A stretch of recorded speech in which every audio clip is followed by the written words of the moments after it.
टिहरी गढ़वाल के केतनलाल हत्याकांड में 2 और आरोपी गिरफ्तार। अब तक 4 लोगों को हो चुकी जेल।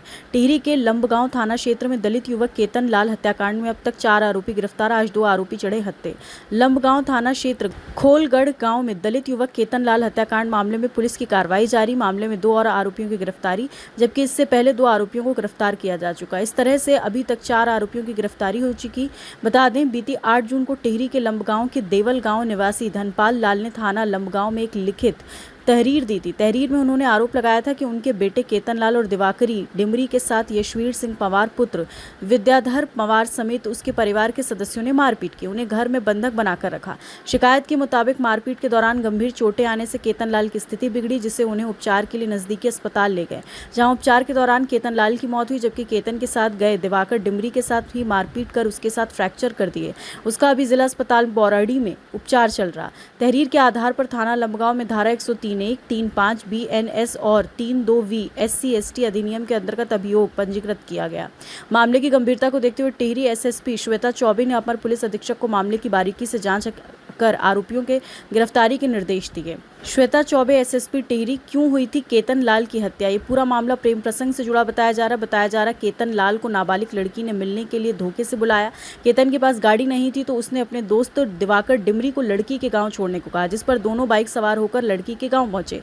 बताया जा रहा है, जैसे दोनों लड़की के गांव पहुंचे तो वहां उसके परिजनों समेत अन्य लोगों ने उन्हें पकड़ लिया और सीधा कमरे के अंदर ले गए, जहां उनके साथ जमकर मारपीट हुई। आरोप है केतन को अधमरा होने तक पीटा, जिसमें दोनों बुरी तरह घायल हुए, जिन्हें घायल अवस्था में अस्पताल ले जाया गया, लेकिन इलाज के दौरान केतनलाल की मौत हो गई। पहले तो नई टिहरी गए थे, जहाँ पर उसकी डेड बॉडी मोर्चरी में रखी हुई थी, और वहाँ की स्थिति को देखते हुए वहाँ मुझे भी लग रहा है कि इसमें कहीं ना कहीं झोल है, क्योंकि जबकि ये बात हुई थी कल मेरी उनसे, वहाँ पर जो हमारे जिला अध्यक्ष हैं भीम आर्मी के, उनसे ये बात हुई थी कि बॉडी तब तक न उठाई जाए जब तक पूरी गिरफ्तारी न हो। किंतु वहाँ पर कुछ न कुछ इस तरह की जो बातें हुई हैं, वहाँ पर नाना प्रकार के लोग आ रखे थे और उन्होंने बॉडी को अंतिम संस्कार के लिए वहाँ पर उनको लड़के के पिताजी को राज़ी किया है। और उसमें मैं भी क्या कर सकता था, फिर जब लड़के के पापा राज़ी हो गए हैं तो फिर मैंने सोचा कि हम वहाँ आज देवाल गाँव में जाएँ और उसकी माता जी से मिल करके उनके हालचाल जाने और उनकी जानकारी लें उनसे, कि अगर उन जानकारी उनके पास कुछ, अगर उनके पास कोई जानकारी है तो वो हमें भी दे सके, ताकि हम इस बात को आगे कर सकें। दूसरी बात यह है कि आज 70-78 साल इस देश को आज़ाद हुए हो गए, लेकिन अनुसूचित जाति का आदमी अभी तक आज़ाद नहीं है, क्योंकि पहले हम अंग्रेज़ों के गुलाम रहे और आज हम इन राजनेताओं की गुलामी कर रहे हैं, और हमको सिर्फ वोट तक ही सीमित माना जाता है। जैसे कि एक प्लास्टिक के गिलास में पानी पी करके फेंक दिया जाता है, उसी प्रकार से हम लोगों के साथ में व्यवहार होता है।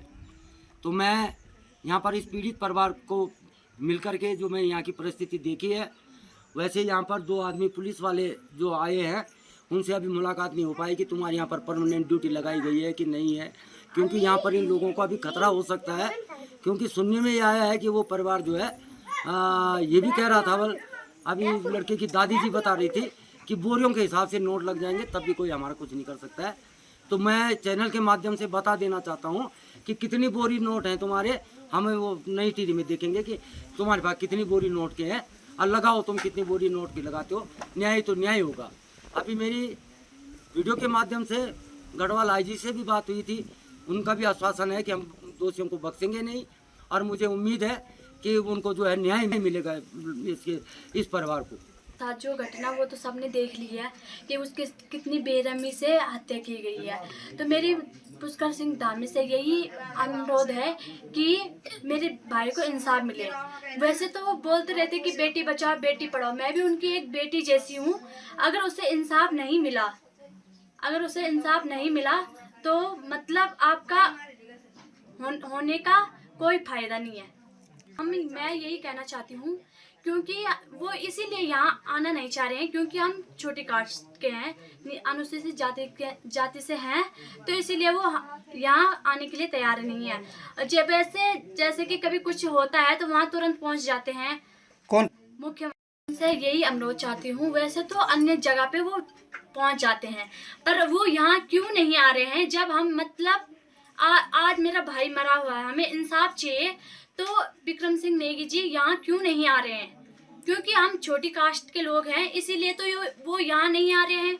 या तो मतलब उन्हें किसी ने पैसे दिए। हम तो यही कहते हैं कि हमें मेरे भाई का इंसाफ करवाओ, बस हमें और कुछ नहीं चाहिए। जब आज मेरा भाई गया है, भाई तो हमें वापस नहीं मिलने वाला, तो हम यही चाहते हैं कि उन्हें फांसी हो, बस पूरे परिवार को फांसी के फंदे पे वो किया जाए बस, और हमें कुछ नहीं चाहिए। ये गांव का नाम खोलगढ़ है, उसके बाप का नाम के यशवीर पवार है, और दादा का नाम तो मुझे पता नहीं है, और लड़की का भी मुझे कोई पता नहीं है। और मैंने सिर्फ फोन में देखा था कि उसका बाप का नाम ये है, तो मैंने इसीलिए बोला, और मुझे कुछ भी पता नहीं है।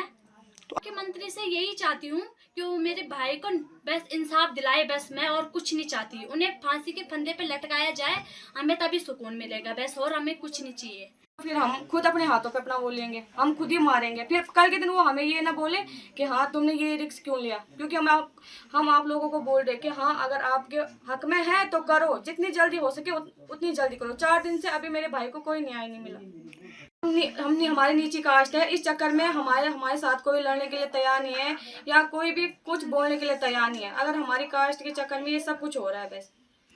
मुख्यमंत्री जी से यही निवेदन करती हूँ, अगर वो मेरे को कोई अपनी बेटी समान समझते हैं कि वो हमारी पुकार सुने, हमें न्याय दे, और हमें उनसे कोई वो नहीं है। उन्हें कड़ी से कड़ी सजा दे, पर कड़ी से कड़ी सजा ये नहीं कि हम उन्हें फांसी पे लटकाएंगे कि ये कि हमें ये झूठा दिलासा मत दे। हमें बस ये चाहिए कि बस खून के बदले खून, हमारे सामने पे उन दोनों का मर्डर हो जाए बस। हमें और मुख्यमंत्री जी से भी और कुछ विनती नहीं है, वो हमारा सपोर्ट करे। अगर उनके पास की बात भी नहीं है तो वो ये बता दे।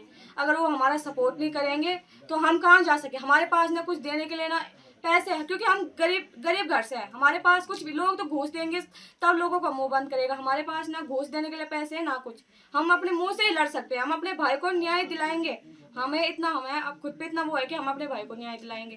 उन्होंने तो कुछ नहीं कहा, वो कोई रिस्क ले ही नहीं रहे हैं। उन्होंने झूठ मूठ का बोला कि हाँ वो यहाँ अरेस्ट हो गए। हमें तो कुछ ऐसा भी, हमारे पास ना फोटो वीडियोस कुछ भी नहीं आए अभी तक हमारे पास, कि हमें अपने भाई के लिए न्याय चाहिए बस, हमें और कुछ भी नहीं चाहिए। जैसे उन्होंने मेरे भाई को तड़पा के मारा, वैसे वो लड़की और उसका बाप खासकर, जिन्होंने उसे इतने बेरहमी से मारा है।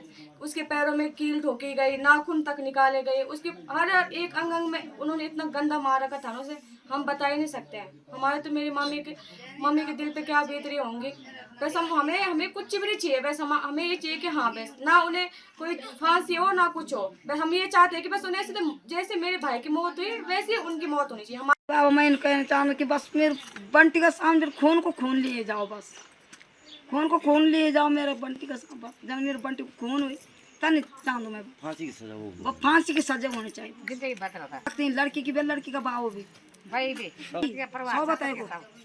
सौ बताए दादी दादा सब परिवार बड्डा बड्डी बस। खोलगढ़ गाँव का नाम खोलगढ़ है। तो हम फोन पर बोले, फोन में बाबा मैंने जानता हूँ बुढ़िया लोगों का बाबा पहले का, हम फोन पर जानते नहीं क्या और कौन से क्या चाहना। सरकार से हम चाहना कि फांसी हो बस। लड़के के मेरे बाबू को जितना परिवार था जन मेरा कुड़ा पर लगे चाहिए, मैं तनी चाहना तय कुड़ा पर चाहिए जन मेरे जो कुड़ा पर नाते भी बबरा तन बबरा तीन कुड़ी पर चाबी चढ़ने लगी। लमगांव क्षेत्र में हुई हत्या के प्रकरण में जो तहरीर आई थी उसके अनुरूप तत्काल जो है मुकदमा पंजीकृत किया गया था उचित धाराओं में, एवं जो विवेचना है वो क्षेत्राधिकारी स्तर के अधिकारी को दी गई थी।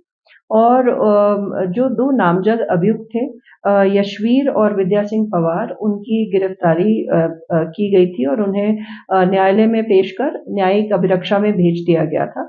इसमें जो क्षेत्राधिकारी विवेचक हैं उनके द्वारा तकनीकी विश्लेषण के द्वारा और अन्य जो साक्ष्य एकत्रित किए और जो लोगों के बयान लिए उसके आधार पर 2 अन्य अभियुक्त जो हैं सचिन सिंह पवार और सुमित प्रसाद, इन दोनों की गिरफ्तारी आज की गई है और उन्हें अभी माननीय न्यायालय में पेश किया जा रहा है। खबर भारतवर्ष के लिए टिहरी गढ़वाल उत्तराखंड से भगवान सिंह की रिपोर्ट।